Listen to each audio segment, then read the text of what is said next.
That's what you just did.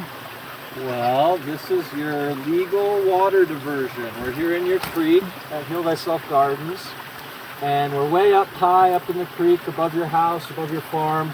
We're putting a little spring box over here, which I'll show you in a second, and this is to catch the spring water and gravity flow it. We're up above the gardens. We want to use gravity to our advantage. That's the spring box right there, and this hose, I'm just securing it right here, so next time we have a big rain event, this hose won't get washed around and pull the spring box out. We've actually got it secured down there. There's a piece of rebar, a U-shaped bent piece of rebar. You kind of see it. Follow that fence down, that pipe Yeah, down. you see it right there. It actually secured this pipe. We had such a big rain this October, November. It's secured into the rock there. The pipe actually got washed down the creek. Luckily, you had already removed the spring box smartly, so we just put that back in.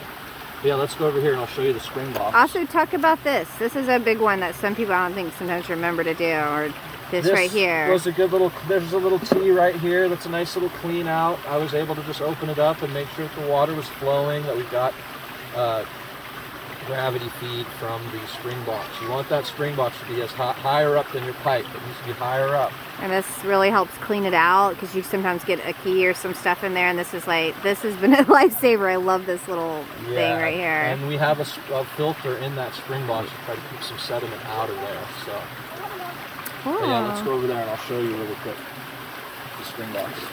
So this is the little spring box. It's just a 1 gallon bucket. We have a hole drilled in it where the hose comes in. There's a little bit of screen, a little tiny bit of window screen over it with a hose clamp securing it. That just keeps all the sediment out. There's a bunch of holes drilled all around the back of this to let water in, and then a big hole in the front for your pipe so that the water can go in there. So water flows in the back here, fills up, gravity flows down down to her farm. We keep some rocks in here, rocks all around this to keep this from floating away in the next big rain. Hopefully that'll keep it secure. And yeah, this time of year it's important to fill your water sources. This is the time of year that we're legally allowed to fill all of our reservoirs, our water tanks, and our bladders. So get out there and make sure you've got some water rights. You're allowed to use that water source, but it's on tomorrow's land. You've got deeded water rights. Yeah, and you can take in the winter.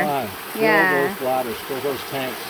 We're having a nice wet winter, but it doesn't mean we're not going to have a dry hot summer. So. And we are filling these 50,000 gallon bladders with it, 2 of them.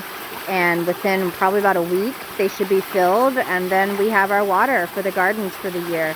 And we don't have to take any more from the creeks, which is really nice, because you know, the trees and all the life around it need it, especially during the summertime. And this is an old guerrilla technique. Back in the 90s, when I was learning how to grow in the forest, when we had to grow in the shade and the trees just like this is what we would do to find our water sources. We'd find springs way up high on the mountain, tap into them with these little spring boxes, and run our water lines down the hill. Gravity feed you a water tank, usually a 50-gallon drum. And then you would have your guerrilla patches below that. You could gravity feed, you could run water lines up trees, and pots up in the trees. So it all starts with a simple little bucket like this. You could use a 5-gallon bucket, you could use a wooden box. You could even, in a pinch, in the guerrilla days, what we did is you saw that hose with the screen over it. You could literally just have that right there, stack a bunch of rocks around it. As long as it's going downhill from here, gravity is going to catch that water and down the hill. And this pipe, it goes down the hill, but then it has to travel way up the hill to get over to tomorrow's house and its farm. So it's amazing what you can do with water and gravity. Once you get some good drop in this can actually travel up over some hills, as long as they're lower than this point right here. This is the highest point where she's catching this water. So that's your introduction to spring boxes, and good little tip for guerrilla growing. But yeah, get out there, fill those reservoirs. Yeah. Peace, y'all.